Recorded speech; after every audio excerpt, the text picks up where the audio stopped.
veut bénir son fils. Il lui dit, apporte-moi ce que tu as préparé. Premier choc. Il n'a plus reconnu son fils. Si quelqu'un est en Christ, devient une nouvelle création. Amen. Les choses anciennes sont passées. Voici maintenant toutes choses sont devenues nouvelles. Il est impossible que toi qui as rencontré Christ et que ta vie continue à être la même chose. C'est impossible. La veille dans Jean 9 qui avait rencontré Christ, la Bible dit les gens qui le connaissaient ne le reconnaissaient plus. Ils disaient non, il lui ressemble. Il y en a qui disaient oui, c'est la même là. Il y en a qui disaient non, il lui ressemble. Alors lui demandait oui, mais ils viendront te demander est-ce que c'est toi ou nous rêvons?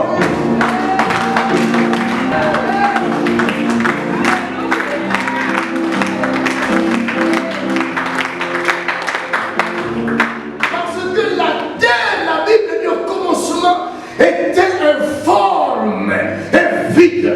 Il y avait les ténèbres sur la surface de la terre, mais il suffisait que l'Esprit de Dieu vienne mouvoir sur les eaux pour qu'il y ait la forme. Il suffit que la parole que je parle vienne entrer dans tes oreilles afin que la forme que Dieu veut pour toi entre. Il y a la forme qui arrive pour quelqu'un. Dieu te porte, Dieu ne sera plus pauvre. Il y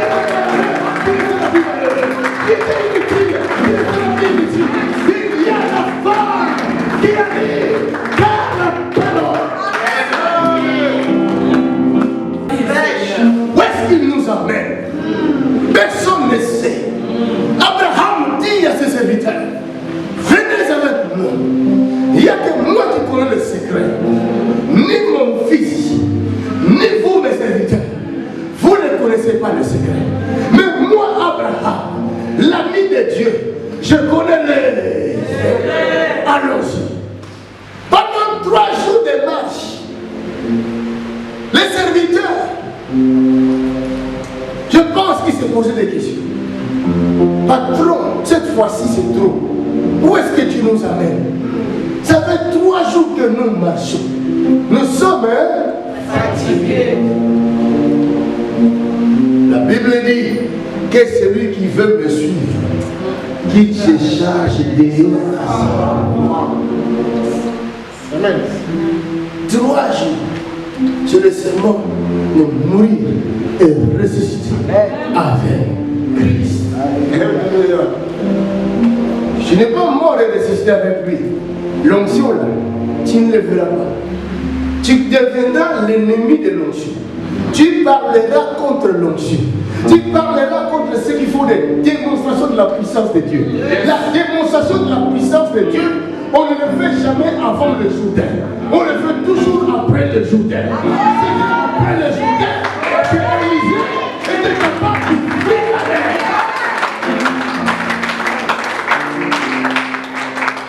Alléluia. Tu n'as pas encore connu l'expérience de Jourdain. Ne te prétends pas à ressusciter encore des morts. C'est possible pour toi. Tu es incapable d'ouvrir les Jourdain et le mort, tu pourras le ressusciter. Non.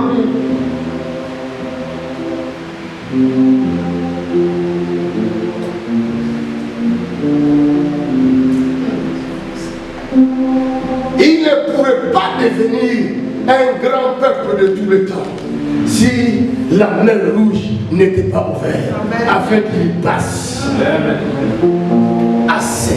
Il y a des gens qui croient que c'est facile. Ce n'est pas facile. C'est pourquoi Dieu, pour changer la nature de son peuple, afin qu'il devienne un grand peuple, Dieu a suscité la colère, la haine, la jalousie de Pharaon. Il a mis dans le cœur de Pharaon de le poursuivre. Il y a d'autres choses. Vous n'arriverez pas à le faire parce que votre nature est remplie de peur. C'est pourquoi Dieu va susciter vos ennemis en fuyant, que tu puisses aller au-delà de tes forces à toucher ce que Dieu a préparé pour toi.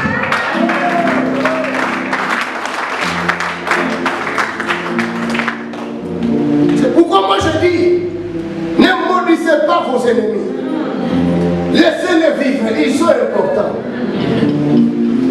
Ils vont vous pousser au-delà de vos limites.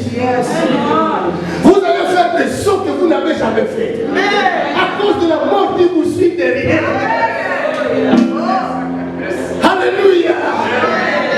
Parce que ce n'est pas possible, ce n'est pas facile de passer au travers la mer. Vous voyez que ça c'est la mer. Bien que la mer est ouverte, mais tu te diras dans ton cœur, et si ça tombe sur moi, non, je ne traverserai pas. Mais puisqu'il y a Pharaon derrière, tu n'as pas de choix.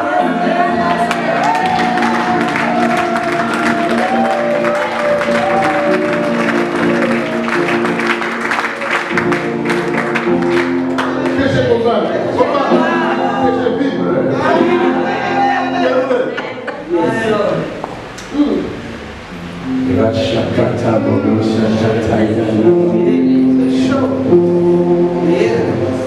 La voix, c'est la voix de Jacob. Le degré, c'est l'efficacité. Il y a des troubles.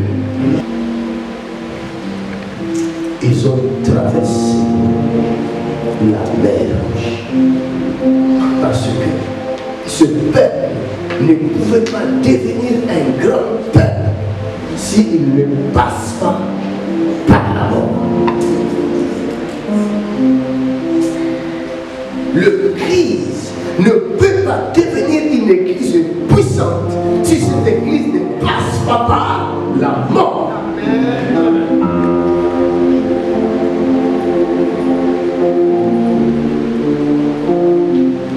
La foi, c'est la foi de Jacob. Le maire, non, c'est autre chose. Amen.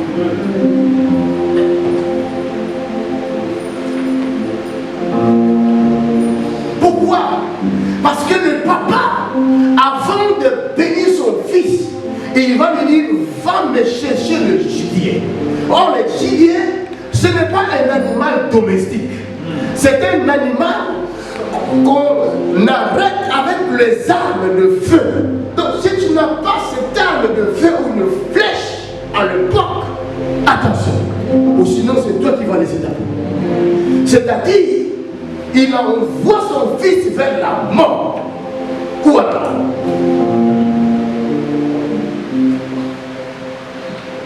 tu veux me bénir?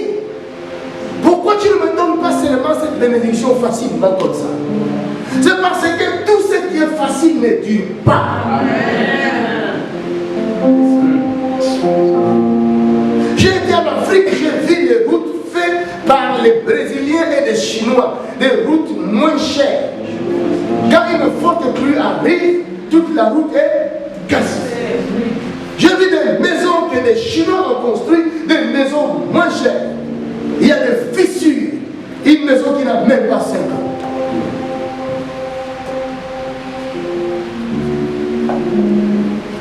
Et là, mettez-la là-bas, sa chaise. Juste à côté, là, il y a une chaise là. Juste là. Voilà, là-bas. Monsieur. Acclamons les Seigneurs. La mentalité africaine, c'est que nous aimons tout ce qui est facile et tout ce qui est moins cher. Les Africains ne veulent pas payer le prix. Nous disons que nous avons nos richesses en Afrique, nous avons une terre riche, mais nous attendons que les étrangers viennent travailler pour nous, exploiter nos terres. Alors aussi longtemps qu'ils exploiteront nos terres, ils nous donneront que des miettes. C'est pourquoi un président africain, dans un pays africain, il a décidé aujourd'hui, cette fois-ci, l'or de son pays sera traité dans son pays. Parce qu'il savait, si l'or part ailleurs, se fait traiter là-bas, nous gagnerons peu. Il faut pousser le peuple à connaître ce que c'est le travail. Parce que l'un des principes dans la Bible dit, tu mangeras par la sueur de ton.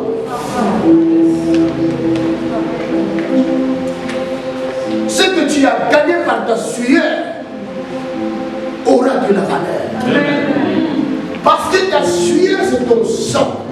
C'est pourquoi vous qui escroquez les gens, arrêtez de le faire. Vous mangez les sangs, vous buvez les sangs des autres.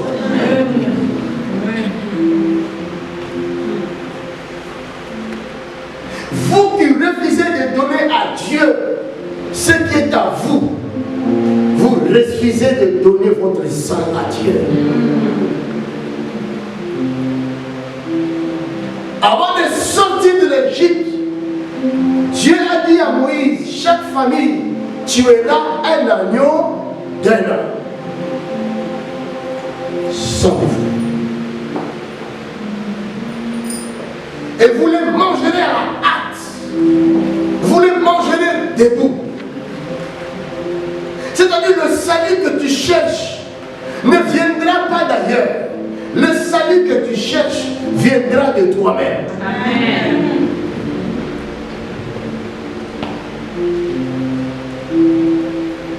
Ils étaient 10 pour vous faire comprendre ce que je viens de dire, que le salut viendra de toi. Mais tu vas dire, Jésus a fait quoi sur la croix? Mais je vais t'expliquer. Et ils étaient 10.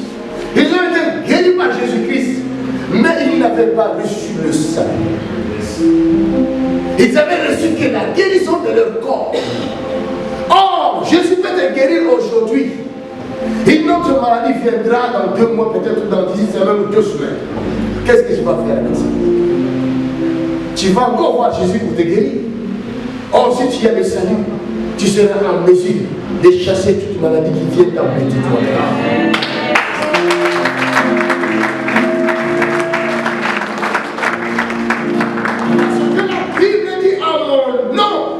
Chasserez les démons. Vous imposerez les mains aux malades et les malades seront guéris. Ça, c'est l'héritage de ceux qui ont obtenu le salut. Et ils ont reçu la guérison comme beaucoup de chrétiens qui reçoivent la guérison, qui se nomment chrétiens mais qui ne le sont pas. Un chrétien qui n'a pas la nature du Christ, qui n'a pas la voix de Jacob, mais qui es-tu? Il n'y a qu'un qui est retourné pour venir maintenant obtenir le salut. Et Jésus, dans sa pensée, il voulait accorder le salut à tous les disciples. Mais il les attendait de revenir. Tu reçois ta guérison qui t'envoie. Tu vas te réjouir avec ta guérison. Tu vois que les maladies sont finies. Ton argent ne sert jamais Dieu. Mais ton argent, c'est ta sueur. Ta sueur, c'est ton sang. Ton argent, c'est pour tes cousins, tes oncles en Afrique qu'ils voient que toi, tu es mon papa. Tu es devenu le chef de la famille. Ah, les jours où ils vont te manger.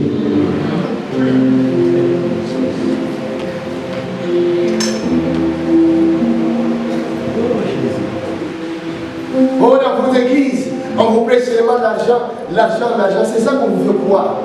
Mais toi, tu es le témoin populaire. Quand tu as été guéri de l'hépatite, du sida, du cancer, du maux de dos, des choses là, on t'avait demandé l'argent. Et l'argent que toi-même tu donnes aux offrandes, tu peux le comparer avec la guérison que tu as reçue. Mais pourquoi vous écoutez alors les discours verts de ceux qui ne connaissent pas la vraie vérité? Vous vivez la vraie vérité. Je vais terminer. Jésus va lui dire, maintenant que tu es revenu, le salut t'a été accordé. Le salut viendra de toi-même. Les efforts que tu fournis pour aller rencontrer ton Dieu, c'est ça qui paiera.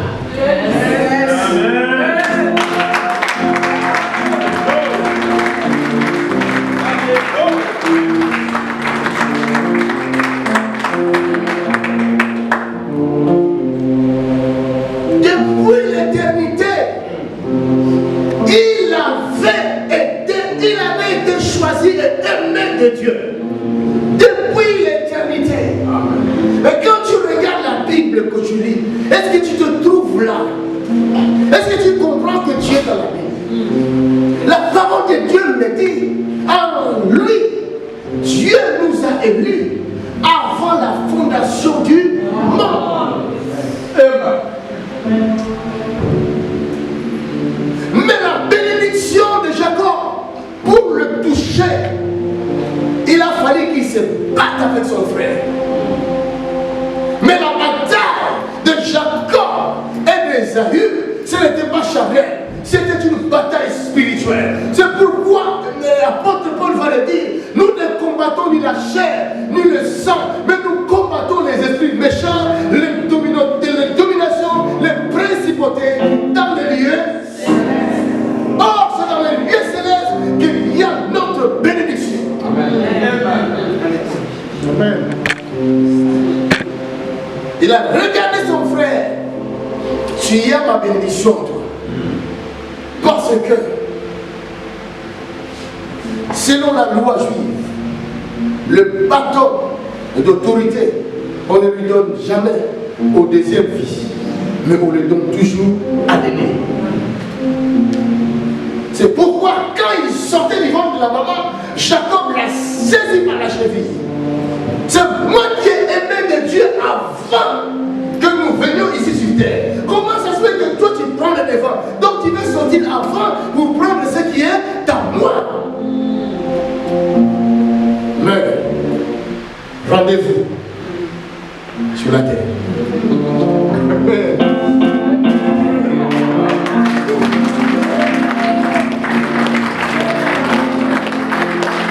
Dis à ton prochain, rendez-vous dans le direct.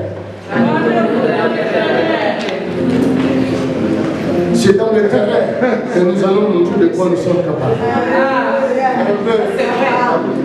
Alléluia.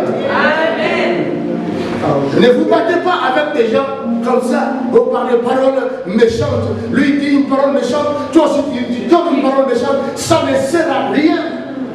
C'est un passe-temps. C'est une distraction. Ne vous laissez pas entraîner par cette distraction de perdants. Ce sont des perdants qui restent derrière leurs ordinateurs qu'il a acheté si c'est 1500 € ou 2000 €. Les ordinateurs là que je ne donnerai pas la marque que vous connaissez vous-même, ils sont experts dans ça. Ils savent mettre des vidéos de 4 heures en moins d'1 heure. Alors que moi, je peine pour mettre une vidéo de 30 minutes en 1 heure. Ils sont tellement intelligents là-dessus. Mais rendez-vous au boulot.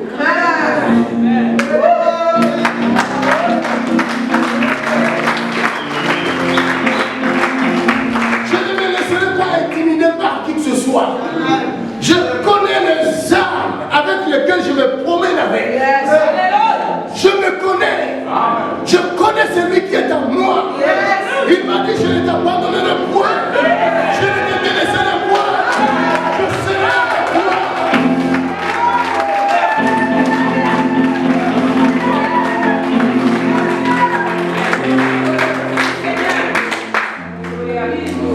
Quelque part, il dit, oh mes enfants, connaissez-moi l'Éternel votre Dieu. Cherchez à me connaître. Parce que j'ai toutes les choses dont vous avez besoin. Je vous connais. Je vous appelle par vos noms. Je suis pour vous un père. Vous êtes pour moi des fils et des filles. Dit l'Éternel, notre Dieu.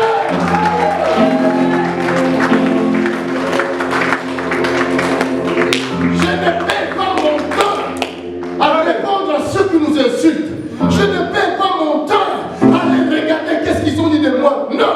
Moi, je calcule mon temps par rapport à ce que je vais faire pour la gloire de mon Dieu.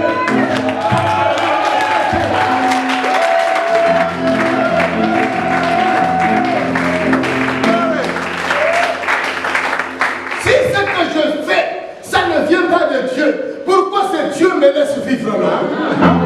Dites à votre Dieu là que vous croyez que je ne le serai pas. Dis-lui de venir m'enlever d'ici. J'ai la voix de Dieu fort. Mais demain, c'est ça qu'il faut trouver.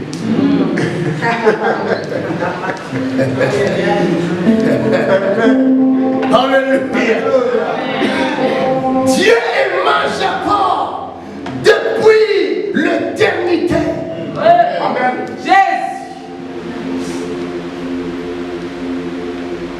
L'église ne vient pas des hommes. L'église est sortie de Dieu. L'église, c'est le corps véritable de Jésus de Christ. L'église est assise à la droite de Dieu le Père, dans le lieu élevé. L'église a sous ses pieds les ennemis, les diables, les dominations, les principautés. Ils se trouvent sous les pieds de l'église. L'église a reçu l'autorité venant de Dieu. Jésus-Christ, il va regarder Pierre et dire au Pierre, ne t'inquiète pas, je change ton nom, tu deviens Pierre. Mais si toi, moi, je bâtirai mon église. Jésus dit ça, il te voyait. Jésus n'a pas dit à Pierre que les portes de séjour de mort ne prévaudront pas contre toi. Non, c'est pas ça que Jésus a dit. Jésus a dit l'église que je bâtirai sur toi sera plus forte que la mort. Sera plus forte que le séjour de mort. C'est l'église qui a laissé le pied de la mort et du séjour de mort. C'est l'église qui ouvre et personne ne peut fermer. C'est l'église qui ferme et personne ne peut ouvrir. L'église, quand tu parles, c'est Alléluia. Amen.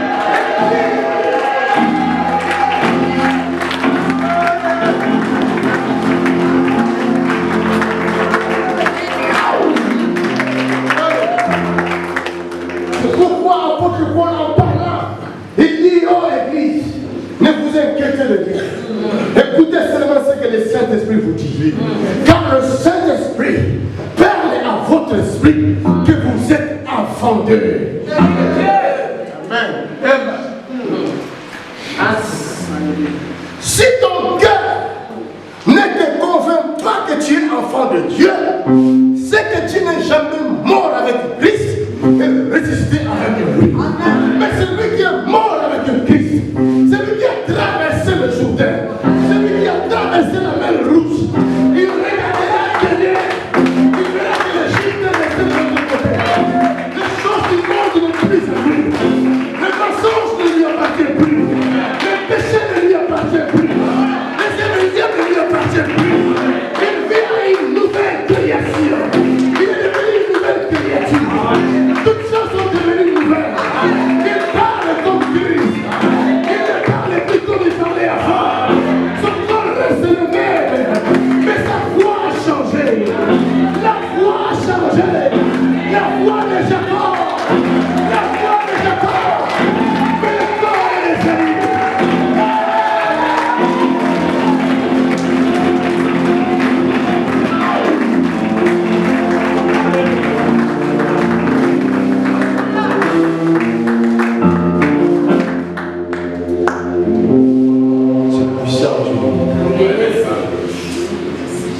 Des choses que les yeux n'ont jamais vues, l'oreille n'a jamais vues.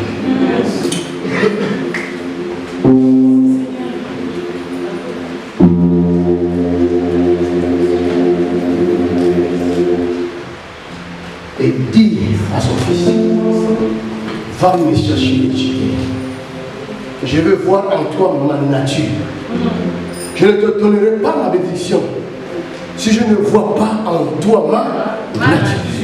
N'espérez jamais faire quelque chose d'extraordinaire, du surnaturel de Dieu, si la nature de Dieu ne se trouve pas en toi. Toi qui vis dans le péché et qui crois qu'avec ton péché, tu veux plaire à Dieu, c'est un mensonge. Dieu n'aime pas le péché. C'est pourquoi chacun de nous doit se préparer. Parce que Jésus revient. Il ne prendra pas une église sale. Il ne prendra pas une église qui vit dans le péché. Mais Jésus prendra une église glorieuse. Une église remplie du Saint-Esprit. Et c'est le Saint-Esprit-là qui ressuscite les morts. C'est le Saint-Esprit-là qui ouvre les yeux des aveugles. C'est le Saint-Esprit-là qui ouvre les yeux des cieux. C'est le Saint-Esprit qui ouvre les yeux des paralysés. C'est lui le Saint-Esprit. Oh my God!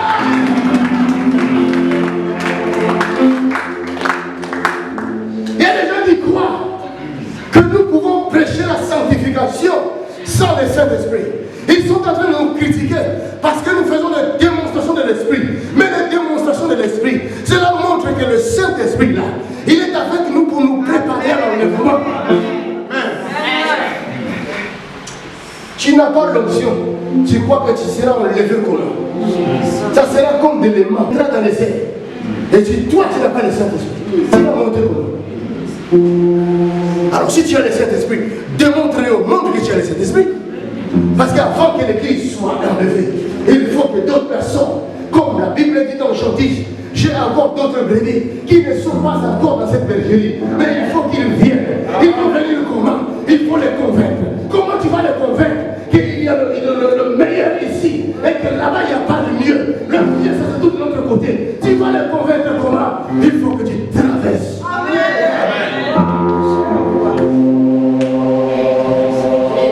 Arrêtez de nous tromper. Vous qui nous trompez, vous ne me trompez pas. Tromper, c'est que vous trompez là. Pas moi. Si tu es le Saint-Esprit de Dieu, tu vas faire les œuvres que Jésus a fait. Jean 14, 12 nous le dit. Celui qui croit en moi fera aussi les œuvres que je fais. Et il en fera depuis là. Parce que je m'en vais au Père. Amen. C'est obligatoire. Toute personne qui a Jésus dans sa vie, il doit savoir porter sa croix. Amen. Même si la croix est lourde, mais chaque croix est faite selon la mesure de la personne qui la porte. Amen. Tu dois la porter. Amen. C'est par là qu'on connaîtra ceux qui sont en Jésus-Christ et ceux qui ne sont pas à lui. Mon fils, va me chercher Jésus. Je vais voir ma nature en toi. La nature des chasseurs. Des gens qui n'ont pas peur. Les gens qui se lèvent devant les diables et qui lui disent tu es menteur. Au nom de Jésus, sors. C'est pourquoi pendant que je parle, si tu es malade, tu dois être guéri tout de suite.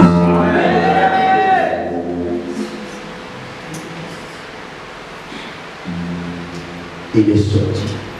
Mais en partant, il était obéissant. Il est parti chercher Dieu. C'est pour vous dire que ça ne sera ni par ta force. Le traverser de la mer Rouge, ça ne se fait pas par la force de l'homme. Mais c'est une élection. Il y a des gens qui ont été élus pour ça. Être prédicateur, on ne le choisit pas. Ce n'est pas la théologie qui va faire de toi un bon prédicateur. Je parle aux prédicateurs théologiens. Si vous ne cherchez pas la traversée, vous ne pourrez rien. Car la Bible est sans moi, vous ne pourrez rien faire.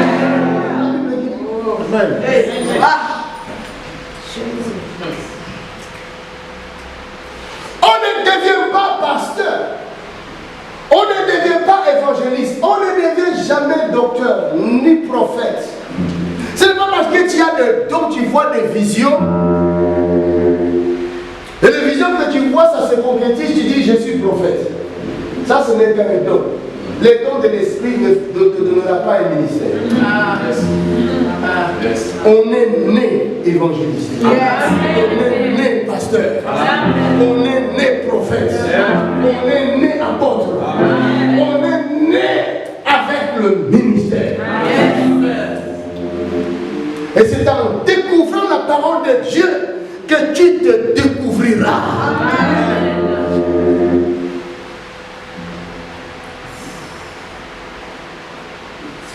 Le prophète Branham ne savait pas qu'il était prophète. Ses parents ne priaient pas. Mais un jour, pendant qu'il partait quelque part, il y a un vent qui a soufflé. Et le vent s'est arrêté dans un arbre. L'arbre commence à être secoué par le vent. Et la voix est sortie de cet arbre. Le prophète, il a entendu la voix de Dieu. C'est pourquoi jusqu'aujourd'hui, on parle de Dieu. Et il y a même des gens qui sont devenus branhamistes. Ne devenez pas macandus. Même si je nécessite 1000 morts par an, ne devenez jamais macandus. C'est une erreur. Il y en a qui sont devenus des kimbanguistes. Kimbangu était un prophète de Dieu qui avait prêché Jésus de Nazareth. Amen. C'est le même Jésus que je prêche aujourd'hui. Ne devenez jamais macantuste. C'est une erreur. Amen. Parce que vous portez dans votre chair le maîtricide de Jésus de Nazareth.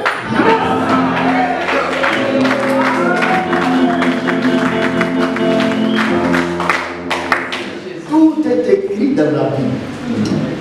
Ce que nous lisons dans Genèse, l'histoire de Jacob et son frère, c'était l'image de l'Église, corps du Christ, et de l'intercession du Saint-Esprit en faveur de l'Église.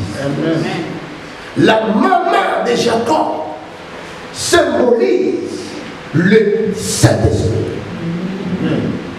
C'est pourquoi Jésus a dit ceci: je vous enverrai le consolateur. Amen.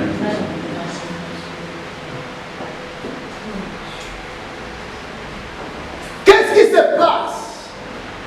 Dieu avait réservé le salut pour le peuple d'Israël.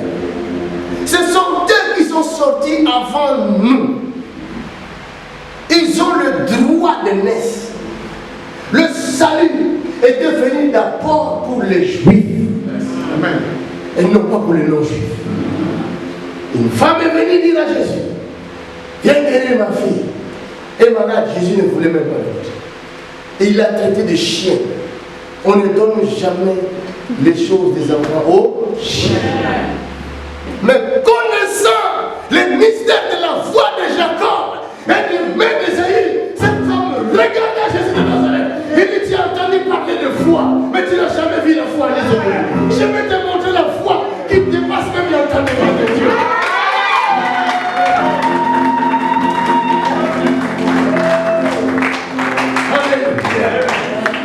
N'écoutez pas les gens qui vous insultent. Entrez dans les démonstrations. Vous finirez par les convaincre. Même s'ils résistent, il y a des gens qui résistent, qui ne veulent même pas regarder mes vidéos. Vous ne voulez pas regarder mes vidéos, vous finirez par les chercher. Aujourd'hui, je vous provoque. Alléluia. Il y en a quand ils regardent, c'est quoi ça? C'est encore seulement quand tu l'as. Je ne regarde pas. C'est bien, mais tu as quand même vu. Tu feras un tour un jour. Tu chercheras ces vidéos. Il y a mon fils là qui a dit, on lui dit que toi aussi tu vas là-bas dans cette église là, tu veux faire quoi? Tu suis le miracle toi aussi. La même personne qui lui disait ça, il l'a surpris en train de regarder les vidéos de ma canne. Et quand il a vu le frère entrer, il a voulu chercher de l'eau. Pourquoi tu veux enlever? Tu peux regarder, tu es libre. Alléluia.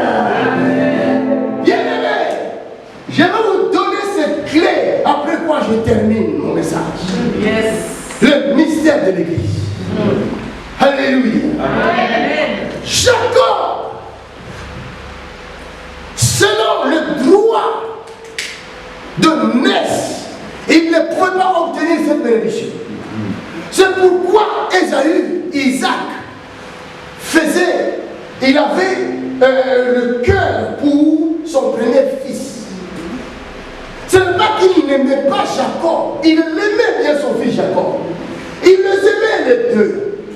Mais le droit de naissance donnait droit à Ésaü d'obtenir la bénédiction première de son père. Selon le droit de naissance, Israël mérite d'obtenir d'abord le salut avant tout le monde. C'est pourquoi vous voyez aujourd'hui, Israël est puissant, Israël est riche. Parce que Dieu avait dit, l'or et l'argent m'appartiennent, et l'or et l'argent viendront vers vous. Mais quant à la bénédiction spirituelle qui est la source de toute bénédiction, il a fallu que cet Israël devienne aveugle.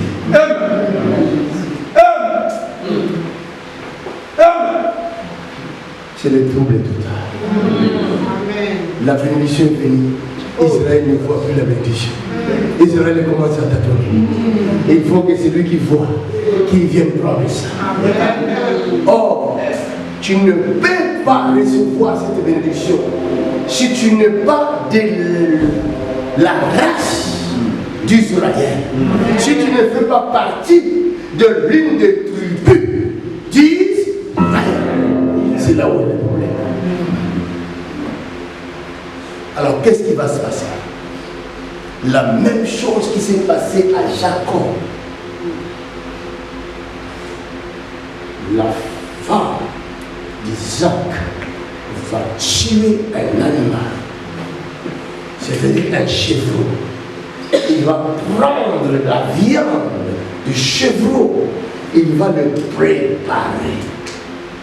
Et il va prendre la peau des chevreaux qui va devenir la nouvelle nature de Jacob pour obtenir le droit de naissance. Jésus leur a dit dans Jean 6, mangez mon corps. C'est le chevreau que la maman de Jacob avait préparé. Mangez ma chair. Buvez mon sang. Mais la peau est réservée pour quelqu'un. Amen.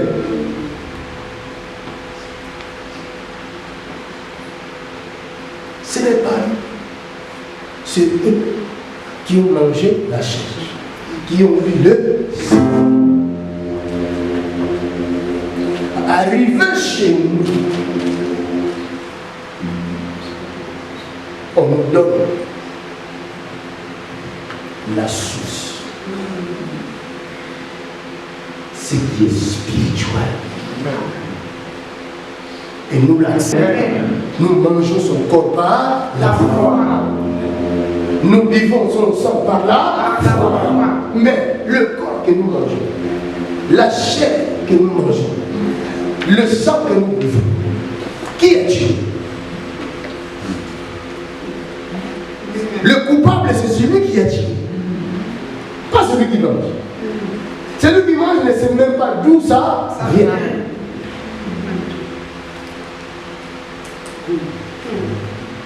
On doit condamner celui qui a tué.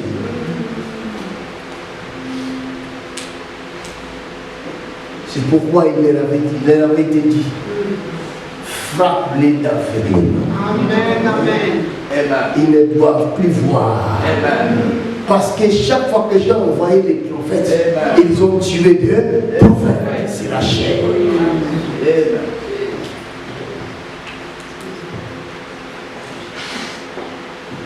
Et Jésus lui-même dit dans Matthieu 21, quand le Fils est venu, ils l'ont encore tué.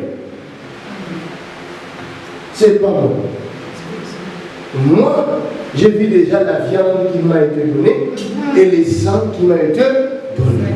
On me dit, si je mange ça, je participe à sa mort. Je ne participe pas au meurtre, mais je participe à sa mort. Maintenant, la peau est où? Je t'ai mis par là.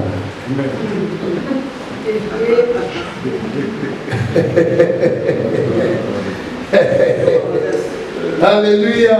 Amen. Vous êtes loin du colo. Oh my God. Où se trouve la peau? La maman dit à son fils, viens. Vous pouvez vous poser la question. Quand on tue un animal, la peau est fraîche. Il y a aussi le sang. Mais il prend cette peau fraîche-là, il met sur son physique. Vous savez pourquoi? Parce que quand la peau est fraîche, elle peut facilement coller à ta peau. Amen.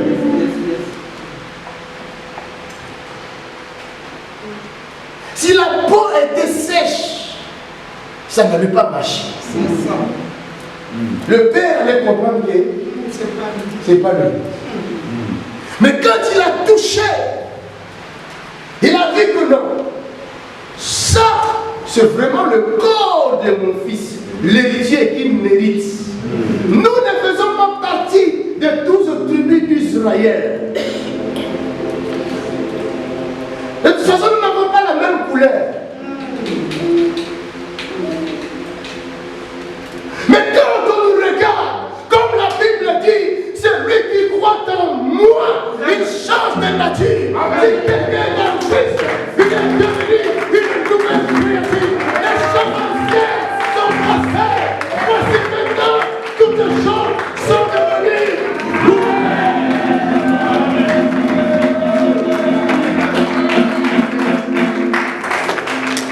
C'est pourquoi Dieu, connaissant toutes ces choses, il savait qu'il y aurait des gens très intelligents qui vont essayer de contredire la richesse de toi qui m'écoutes, la richesse que Dieu t'a donnée, la richesse par excellence, la richesse qui est la source, qui amène à l'existence des choses qui n'existent pas, cette richesse que personne ne peut contrôler. Alors qu'est-ce que Dieu va faire? Dieu dit, oh, oh, oh. Normalement, ceux qui sont destinés à la sacrificature, c'est la tribu de Lévi. Donc si on continue comme ça, ça va être difficile pour ma cause de jouir avec cette richesse. Ça va être difficile pour toi de jouir avec cette richesse. Qu'est-ce que Dieu va faire? Dieu va envoyer Melchisedec devant Abraham. Amen. Changement de Dieu. Amen. Tu ne peux pas donner ta dîme à n'importe qui. La dîme était destinée aux Lévites, aux sacrificateurs. Ils devaient vivre que de la dîme. Mais Abraham, quand tu as vu le souverain sacrificateur, Melchisedec par excellence, l'homme qui n'a ni père ni mère, il a pris toute sa dîme. Et il a donné à Melchisedec. C'est-à-dire, c'est le changement de toutes choses. Désormais, il viendra un temps où la sacrificature quittera la tribu de Lévi pour être transférée à la tribu de Juda. Mais ce qui viendra, il naîtra de la tribu de Juda. Et tout celui qui croira en ce Messie entrera dans cette tribu de Juda.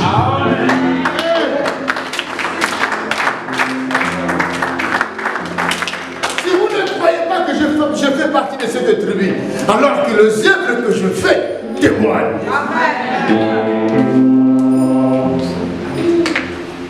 Jésus m'a dit, ce n'est pas tous ceux qui descendent en Israël sont Israël.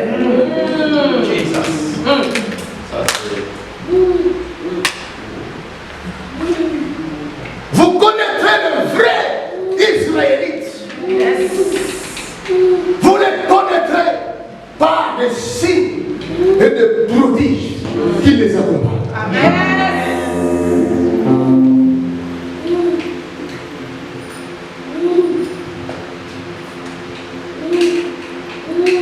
Il a pris la peau. C'est le Saint-Esprit qui a fait. Il a pris la peau du Christ et il nous l'a donné. Et il nous dit désormais, vous faites partie du corps de Christ. Hébreu nous dit, c'est par le sang de Jésus-Christ que nous avons le libre accès au sanctuaire. Et mes étudiants trouvent la réponse. Le verset. 8e question. On se voit ça. C'est par le sang de Jésus-Christ que nous avons le libre accès dans le sanctuaire. Sans la peau d'Ésaü, Jacob n'allait pas se présenter devant son père. D'ailleurs, il avait peur. Il a dit à sa maman, si alors mon père reconnaît que ce n'est pas moi, je risque de le faire maudire. Alors sa maman lui dira que toute malédiction tombe sur moi.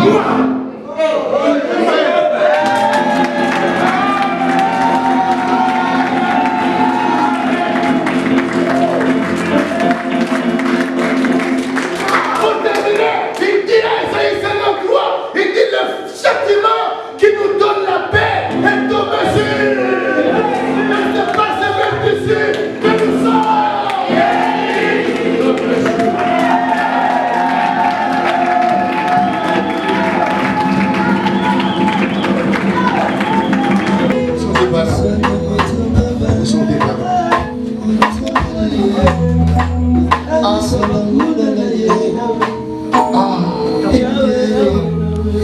C'est une fille que je cherche elle. Jésus de Nazareth.